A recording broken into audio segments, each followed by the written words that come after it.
Let's take a look at your self-concept. I'm going to ask you a couple of questions and I want you to answer truthfully to yourself, and we can try and figure out what your concept is of yourself with regards to the things that you're manifesting. So I'm going to ask you some questions.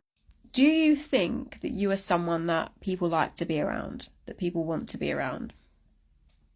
Do you think you're someone that's loved? Do you think you're someone that is important to people? Do you think you're someone that is healthy?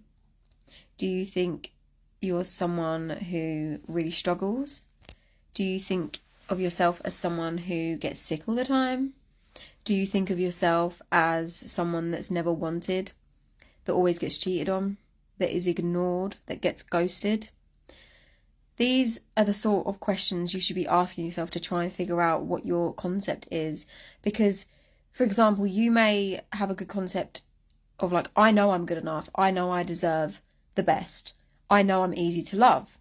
Okay, that's a good concept in that area, but you may have a concept about relationships. Like, I know I'm good enough, I know I'm loved, but relationships always fail. Relationships always go downhill.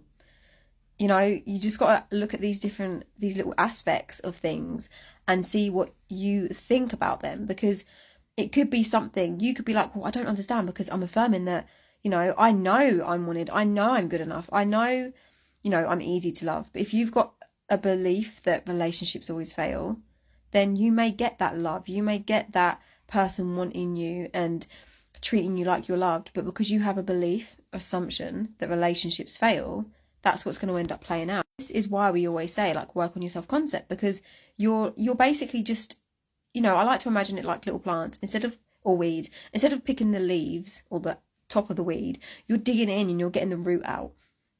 And that's what we want to do, and we want to replace it with something more favourable, something that is opposing to that belief. So if you've got a belief that relationships always fail, even though your belief about yourself is, I know I'm good enough, I know I'm loved, I'm easy to love, but relationships always fail, you need to change that story about relationships and start telling yourself that relationships always work out for me. Relationships have always been easy for me. I always have beautiful, loving, loyal, faithful, committed relationships, as well as continuing to tell yourself that, I am loved, I am wanted, I know I'm good enough. Okay, so it's just about identifying the things you have. So I know some of you struggle because you're like, well, I've been affirming this, and nothing's happening. But you have to really dig in sometimes and just ask yourself some questions, and they may feel uncomfortable. We don't want to face them, but we have to, because it's going to help you. It's going to help you. If you can find what the belief is, you can affirm opposing to that.